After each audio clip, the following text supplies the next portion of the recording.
जी students, आज हमने accommodation के बारे में डिस्कस करना है कि अकोमोडेशन किसको कहते हैं। अगर आप कैमरा की बात करते हैं तो कैमरा का लेंस वो बैक एंड फोर्थ यानी आगे पीछे मूव कर सकता है। कैमरा का लेंस जो है वो आगे पीछे मूव कर सकता है। और फोकस सेट करने का मतलब क्या होता है कि कैमरा ने अपने इमेज को स्क्रीन पर या फोटोग्राफिक फिल्म के ऊपर जो है फोकस करना होता है किसी ऑब्जेक्ट के इमेज को। ऑब्जेक्ट का जो इमेज है वो कैमरा ने कहाँ फोकस करना होता है, स्क्रीन पे या फोटोग्राफिक फिल्म के ऊपर। अब कैमरा सारे जो है वो डिजिटल हैं, उनका सिस्टम जो है वो थोड़ा सा मुख्तलिफ है, इलेक्ट्रॉनिकली है। लेकिन हम सिंपल कैमरा की बात करें जिसमें फ़ोटोग्राफिक फ़िल्म इस्तेमाल होती है, तो कैमरा क्या करता है कि लेंस को आगे पीछे हरकत करके, आगे पीछे उसे हरकत देकर ऑब्जेक्ट के इमेज को फ़ोटोग्राफिक फ़िल्म के ऊपर फोकस करता है। फ़ोटोग्राफिक फ़िल्म के ऊपर जो है वो उसे फोकस करता है।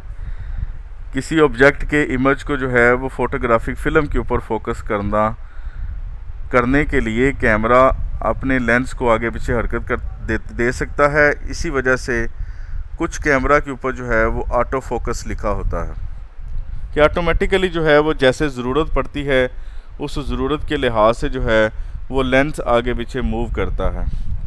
ये तो है कैमरा की अकोमोडेशन, ठीक है।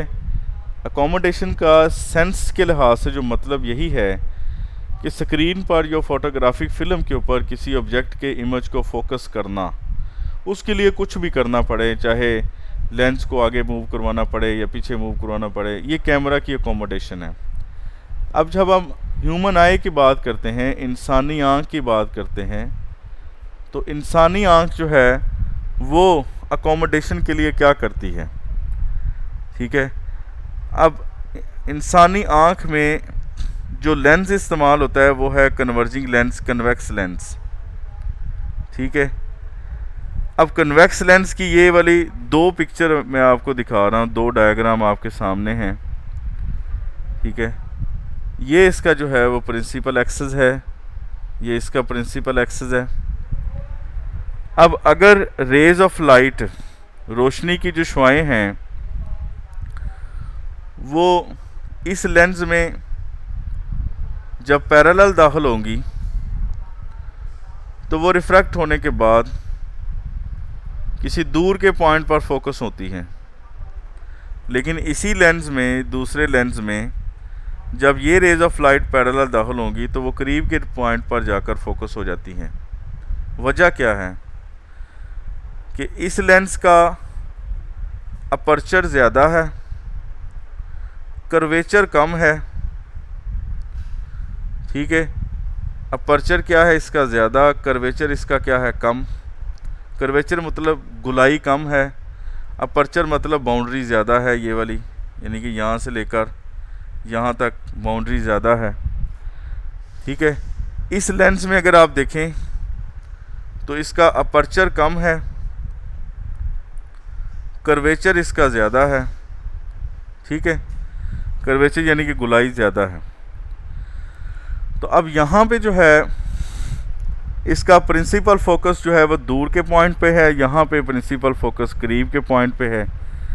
इसका मतलब ये हुआ कि इसका फोकल लेंथ वो ज़्यादा है और इसका फोकल लेंथ कम है। तो जब गुलाई बढ़ जाती है तो फोकल लेंथ कम हो जाता है, जब गुलाई कम होती है तो फोकल लेंथ ज़्यादा हो जाता है। ये लेंसेज की प्रॉपर्टी है। अब इंसानी आँख क्या करती है कि इंसानी आँख अपने लेंस के फोकल लेंथ को एडजस्ट करती है, कम ज़्यादा करती है, ठीक है। इंसानी आँख में आपको पता है कि कन्वेक्स लेंस इस्तेमाल होता है, ये इसका कॉर्निया है, ठीक है। यहाँ पे जो है वो कलर्ड पोर्शन है जिसको आप आइरस कहते हैं। इस कलर्ड पोर्शन के अंदर जो है वो एक सुराख है, ठीक है, जिसे प्यूपल कहा जाता है। ये पीछे जो है वो इसके कन्वेक्स लेंस है। यहाँ पे रेटिना है, ठीक है, जो इसकी आँख की स्क्रीन है या इसका पर्दा है, ठीक है। अब इस लेंस को यहाँ से पकड़ा किसने हुआ है? सिलरी मसल्स ने। तो ये सिलरी मसल्स जो हैं वो लेंस पर दबाव बढ़ाते हैं और दबाव कम कर सकते हैं, ठीक है। लेंस को खींच कर एक्सपेंड भी कर सकते हैं और दबा कर उसे कंट्रैक्ट भी कर सकते हैं। तो फिर यहाँ पे क्या चाहिए, हमें क्या चाहिए? हमें ये चाहिए कि किसी दूर से आने वाली रोशनी की शुआएं वो भी रेटिना पर फोकस हों, करीब से आने वाली रोशनी की शुआएं जो किसी करीब वाले पॉइंट से आ रही हैं वो भी रेटिना पर जाकर फोकस हों। यानी कि दोनों सूरतों में रोशनी की शुआओं का रेटिना पर फोकस होना ज़रूरी है, तभी हमें इमेज नज़र आएगा। ये ना हो कि दूर की रोशनी की शुआएं तो रेटिना पर फोकस हो जाएं लेकिन करीब वाली ना हों, या करीब वाली फोकस हो जाएं और दूर वाली ना हो सकें। तो ऐसा जो है वो नॉर्मल ह्यूमन आई में नहीं होता। नॉर्मल ह्यूमन आई में क्या है कि दूर के शाम की रोशनी की शुआएं भी रेटिना पर फोकस हो जाती हैं और करीब के शाम की रोशनी की शुआएं भी रेटिना पर ही फोकस होती हैं। अब कैसे होती हैं? हालांकि लेंस की गुलाई अगर ज़्यादा होगी तो रोशनी की शुआएं जो दूर से आ रही हैं वो भी करीब ही फोकस होंगी, वो दूर नहीं जाएंगी, क्योंकि गुलाई ज़्यादा होने से फोकल लेंथ कम हो जाता है। और अगर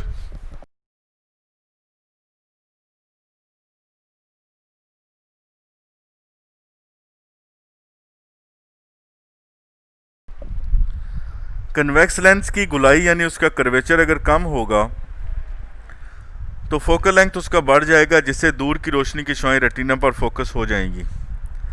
अब हमारी आँख अकोमोडेट कैसे करती है? इंसानी आँख क्या करती है कि वो सिलरी मसल्स की मदद से, सिलरी मसल्स जो हैं वो लेंस के फोकल लेंथ को कम या ज़्यादा करने में मदद देते हैं। जब दूर के शाम को हम देखते हैं तो हम आँखें जो है वो मुकम्मल जो है वो उस तरह ऊपर की तरफ उठाते हैं। उस वक़्त जो सिलरी मसल्स हैं वो लेंस के फोकल लेंथ को बढ़ा देते हैं, और जब हम करीब की किसी चीज़ को देखते हैं तो हम अपनी आँखें, जो हमारे आँखों की पुतली है, उसे हम नीचे की तरफ करते हैं। तो नीचे की तरफ करने पर सिलरी मसल्स हमारे लेंस की, आँख के लेंस की फोकल लेंथ को कम कर देते हैं। इस तरह करीब के अजसाम को रेटिना पर फोकस करने के लिए कम फोकल लेंथ की ज़रूरत है और दूर के अजसाम को रेटिना पर फोकस करने के लिए ज़्यादा फोकल लेंथ की ज़रूरत है, ठीक है। तो फिर कम या ज़्यादा फोकल लेंथ की इस ज़रूरत को पूरा करने में हमें सिलरी मसल जो है वो मदद देते हैं। हमारी आँख की जो पुतली है उससे पता चलता है कि हम उसे मतलब किस डायरेक्शन में हम देख रहे हैं, ठीक है। तो इस तरह ये सारा जो है वो निज़ाम बहुत ही खूबसूरत निज़ाम है अल्लाह ताला का, और अल्लाह ताला की यहाँ पे इंजीनियरिंग जो है, जेनेटिक इंजीनियरिंग, वो बेतहाशा यहाँ नज़र आती है। उससे बड़ा साइंटिस्ट कोई भी नहीं हो सकता।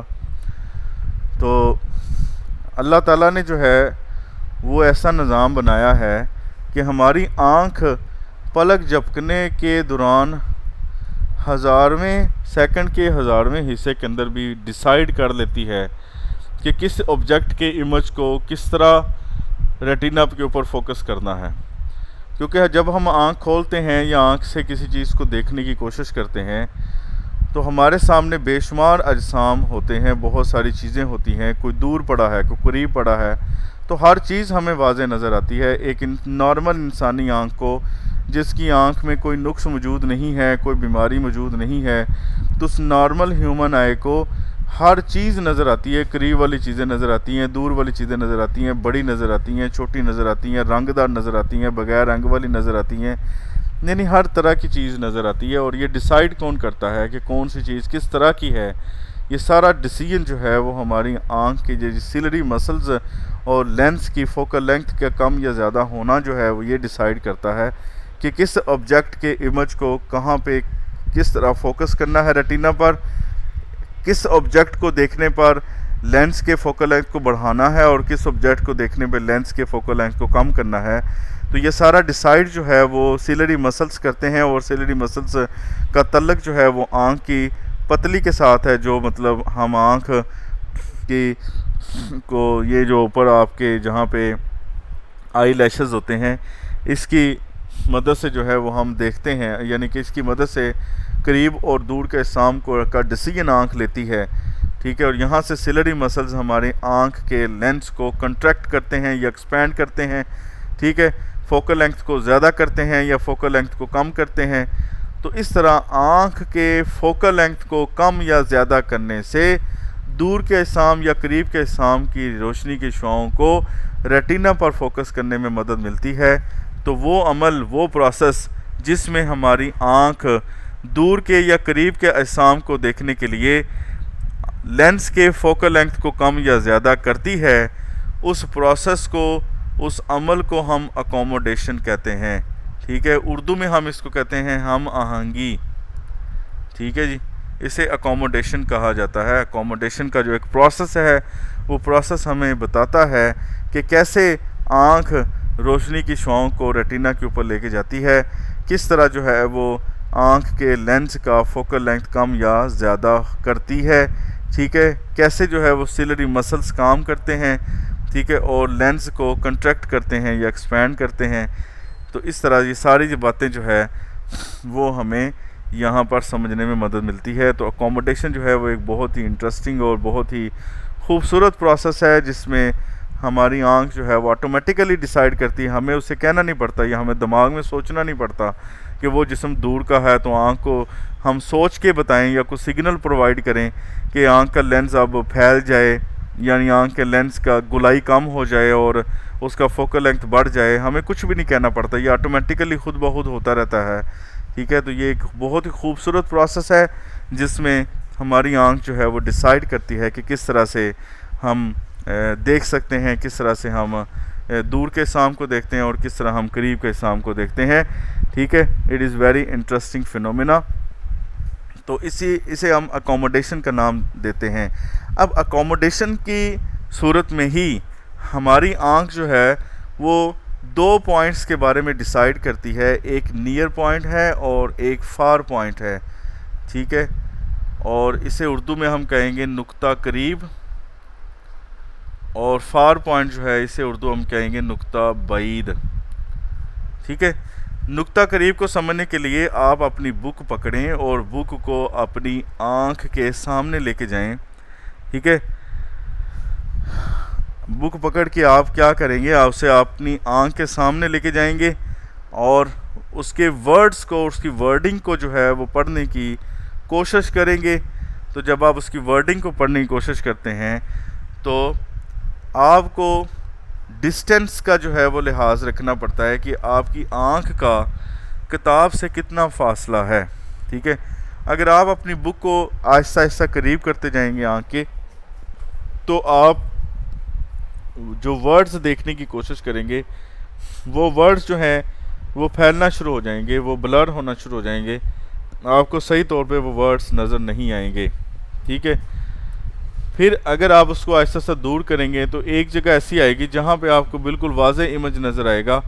वो आपकी आँख का जो है वो बुक से जो डिस्टेंस है, फॉर एग्ज़ाम्पल ये बुक है, यहाँ से 25 सेंटीमीटर वो कम से कम फासला है जिस पे आप वाज़ेह तौर पे देख सकते हैं।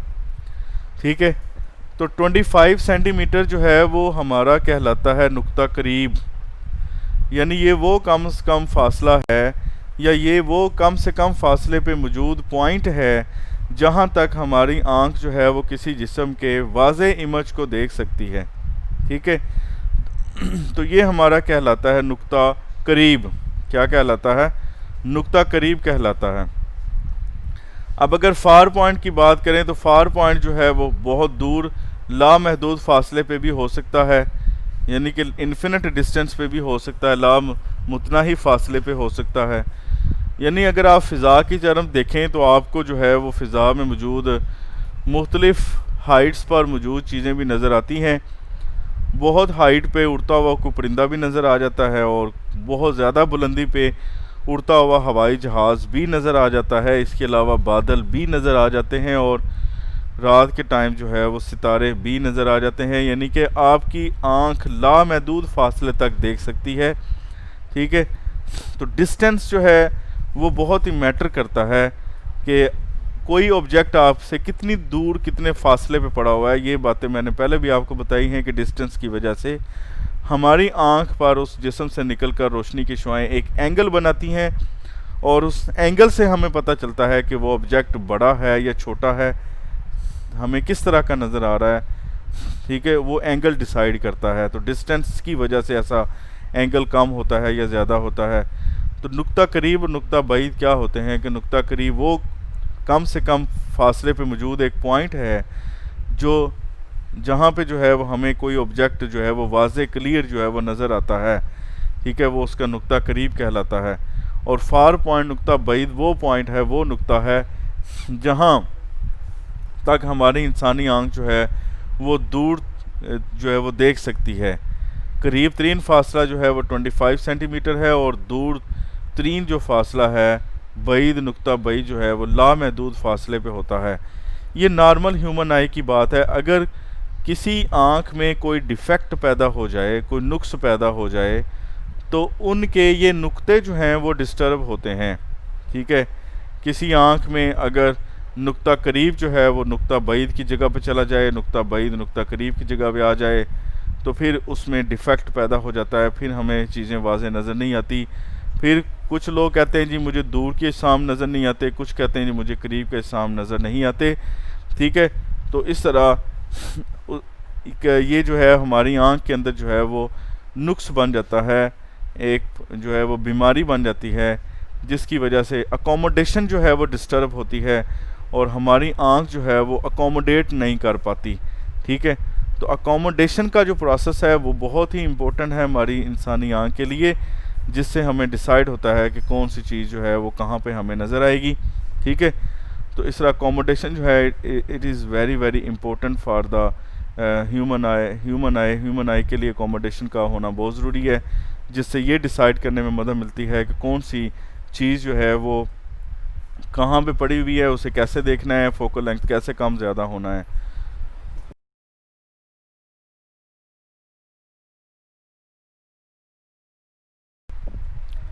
जी स्टूडेंट्स, तो आज का हमारा जो टॉपिक है वो अकोमोडेशन के बारे में था।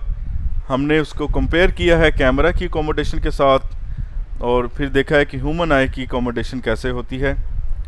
फिर हमें यह पता होना चाहिए कि फोकल लेंथ का किसी लेंस के अपर्चर और उसके कर्वेचर के साथ क्या ताल्लुक़ है। ठीक है, तो ये भी रिलेशन जो है बहुत इम्पोर्टेंट है। उसके बाद हमारी आंख को रेटिना पर रोशनी की शुआओं को फोकस करना क्यों ज़रूरी है, या हमारी आंख रोशनी की शुआएं रेटिना पर फोकस करती है तो किसकी मदद से करती है, कौन सी चीज़ें जो हैं वो उसमें इन्वॉल्व होकर उसे रेटिना पर रोशनी की शुआओं को ले जाने की में मदद देती हैं। ठीक है, और इंसानी आंख के नियर पॉइंट और फार पॉइंट कहाँ पे होते हैं, नियर पॉइंट और फार पॉइंट के डिस्टर्ब होने से क्या बनता है, हमें अकोमोडेशन में प्रॉब्लम आ जाती है, डिफेक्ट्स पैदा होते हैं, और वो डिफेक्ट्स कौन से पैदा होते हैं, किस तरह उसे रिमूव किया जाता है, ये हम इंशाल्लाह ताला कल के लेक्चर में डिस्कस करेंगे। तो आज का आपका जो फिज़िक्स का लेक्चर है वो यहाँ तक ही है। इसे बुक से अच्छी तरीके से आप तैयार कीजिएगा और अच्छे तरीके से इसको समझेंगे कि किस तरह जो है वो हम इसका कंसेप्ट अंडरस्टैंड आप करना है, वो आपके लिए बहुत ज़रूरी है। ठीक है, आपके माइंड में हर वक्त जो है वो इसके कंसेप्चुअल पॉइंट्स होने चाहिए, कोई बार बार रटा लगाने की या बार बार इसको पढ़ने की ज़रूरत नहीं है। ठीक है, या बार बार आप इसे जो है वो इस तरह याद करते रहें, तो ये कोई इतना ख़ास काम नहीं है। सिर्फ आप इसके प्रोसेस को अंडरस्टैंड करेंगे तो आपके जहन में खुद ब खुद पॉइंट्स आ जाएंगे खुद बहुत सारी चीज़ें तैयार हो जाएंगी।